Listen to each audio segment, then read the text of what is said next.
안녕하세요. 부자되는 매직TV 시청자 여러분. 오늘도 이렇게 소중한 시간을 내어주시고 제 영상을 시청해 주셔서 감사합니다. 오늘은 2022년 1월 2일 새벽 시간입니다. 오늘 나눌 주제는 오늘의 배움 한마디, 부동산 투자자는 반드시 알아야 할 토지 종류를 소개합니다에 대해서 알아보도록 하겠습니다. 그리고 부동산 투자자는 반드시 알아야 할 대표적인 토지를 정리해 보겠습니다. 우선 토지에 대해서 한번 알아볼 텐데요. 토지의 정의에 대해서 알아보면 다음과 같습니다. 토지란 쉽게 말해서 땅의 한자어고요. 한자로는 토지 이렇게라고 씁니다. 그리고 토지를 좀 더 회계학적 용어로 정리해 보면 만약 개인이 토지를 취득했다라고 본다면 본인이 여러 자산 중에 하나를 취득했다라고 보면 되고요. 즉 토지를 매입 즉시 나의 토지라는 자산이 증가했다라고 머릿속에 넣어두시면 될 것 같습니다. 그리고 밖에 나가 보시면 아시겠지만 같은 땅이라고 생각을 하더라도 간단하게 상가가 들어선 땅이 있을 거고요. 아파트가 들어선 땅이 있을 거고요. 그리고 학교나 도로가 들어선 땅이 있다는 것을 확인할 수 있습니다. 즉 같은 땅, 즉 토지라 하더라도 개인이나 기업이 어떤 용도로 활용하느냐에 따라 분류를 달리할 수 있게 되는 건데요. 그리고 분류라는 말이 나왔으니까요. 간단하게 예를 들어 설명해 보자면 기업이 매입한 토지를 사용한다고 한번 가정을 해보죠. 만약 기업이 매입한 토지를 사용할 때 업무용으로 사용하는 토지라면 유형자산으로, 그리고 임대 수익이나 시세 차익을 위한 토지라면 투자 부동산으로, 그리고 부동산 매매업을 위한 토지라면 재고 자산으로 분류하기도 합니다. 그런데 말입니다. 토지의 특성을 잠시 보자면 건물과는 다르게 감가상각이 일어나지 않는 자산이기도 합니다. 건물이나 자동차 같은 경우는 내가 자산을 취득하자마자 바로 감가상각이 일어나는 자산이죠. 이런 말도 있죠. 외제차의 경우 출고되어 바퀴가 땅에 닿자마자 바로 몇 천만 원이 하늘로 날아간다고요. 건물도 연식이 되면서 점점 가치가 하락되어 나중에는 거의 가치를 받지 못하게 됩니다. 가끔 단독주택을 매입하게 되면 너무나 건물이 오래되어서 건물값은 안 받고 땅값만으로 가치를 측정하기도 하는 것처럼요. 그런데 감가상각이 무엇이냐고요? 감가상각은 depreciation, 영어로는 이렇게 쓰고요. 해당 감가상각이란 말은 토지를 제외한 고정자산에 생기는 가치의 소모를 셈하는 회계상의 절차를 말합니다. 즉, 고정자산 가치의 소모를 각 회계연도에 할당해서 그 자산의 가격을 줄여간다라고 보시면 되는데요. 경제학에서는 통상적으로 물건을 사용하다 보면 물건의 가치, 공정가치 또는 시장가치라고 하는데요.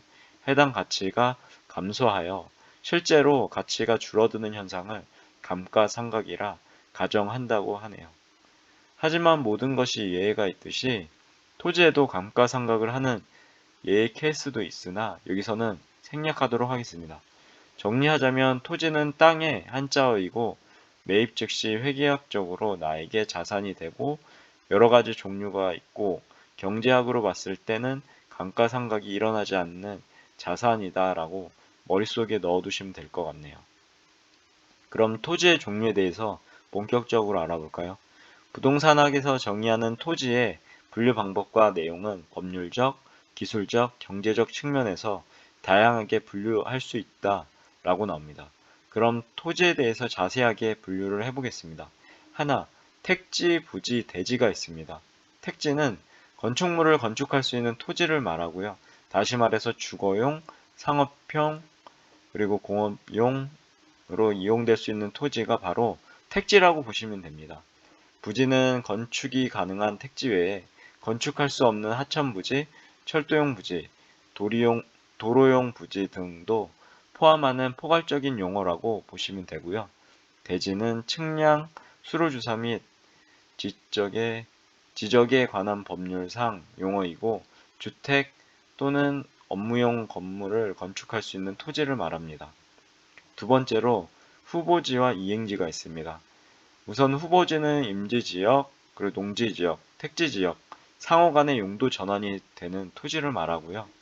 그리고 이행지는 임지지역, 농지지역, 택지지역 중 세분된 지역 내에서 상호 간의 용도가 전환되는 토지를 말합니다. 참고로 임지지역은 용제림 지역이 있고 신탄림 지역이 있고 농지지역에는 전지지역이 있고 답지지역이 있고 과수원 지역이 있습니다. 그리고 택지지역으로 보시면 주거지역, 상업지역, 공업지역으로 나눌 수 있죠. 여기서 후보지와 이행지를 헷갈려 하시는 분이 있으실 텐데요. 간단하게 다른 말로 말하자면 후보지는 임지지역, 농지지역, 택지지역 상호 간에 다른 지역으로 전환되고 있는 지역의 토지를 말하고요. 이행지는 용도 지역 내에서 지역 간의 용도 변경이 진행되고 있는 토지를 말합니다. 여기서 가장 중요한 포인트는 후보지는 상호 간에 전환되고 있는 토지를 말하고 이행지는 용도 지역 내에서 전환되고 있는 그리고 이루어지고 있는 토지를 말하는데요. 한 가지 유의할 점은 반드시 진행의 상태인지 아닌지를 확인해 봐야 합니다. 만약 최종적으로 전환이 되었다면 더 이상 후보지나 이행지가 아닌 바뀐 용도가 이름이 되니까요. 꼭 참고하시고요. 즉, 후보지의 경우 상호 간의 변경이 되는 것이기 때문에 예를 들어 택지지역에서 농지지역으로 전환일 경우 반드시 지목이 변경됩니다. 하지만 이행지의 경우 내에서 전환이 되므로 지목이 변경될 수도 있고 변경되지 않을 수도 있습니다. 이것 또한 머릿속에 정리해 두시면 좋을 것 같네요. 세 번째로 대지, 맹지가 있습니다.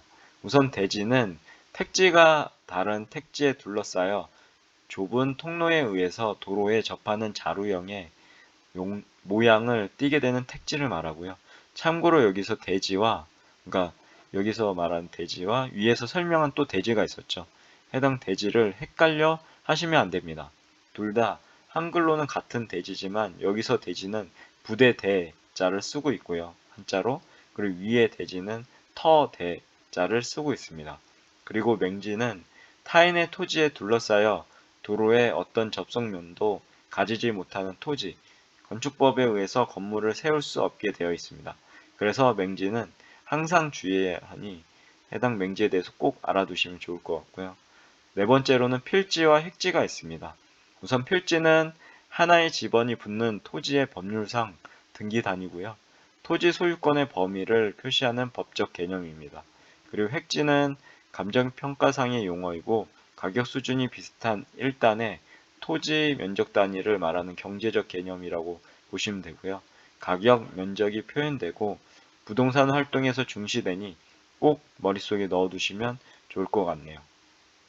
다섯 번째로 나지, 갱지나 저지로 이제 분류되는 것도 있는데요. 이건 좀 더 알아보시고요. 건부지, 공지가 있습니다. 우선 나지는 지상에 건축물이 없는 토지이고 공법상 규제는 있으나 사법상의 제한은 없는 토지이고 경작용 토지로도 이용되지 않고 있는 빈터를 말합니다.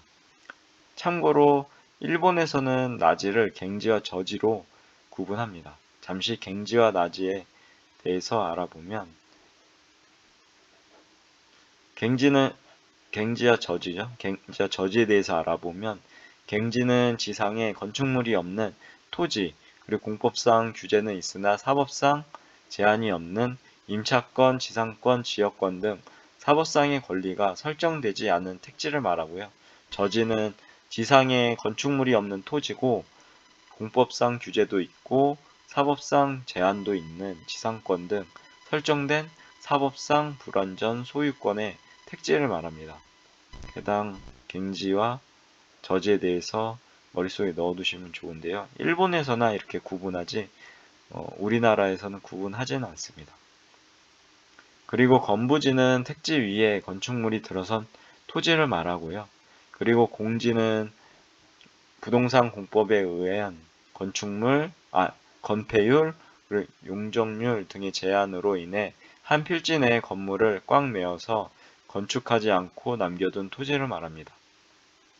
여섯 번째로 법지와 빈지가 있는데요. 우선 법지는 법으로만 소유하고 활용 실익이 없는 토지를 말하고요.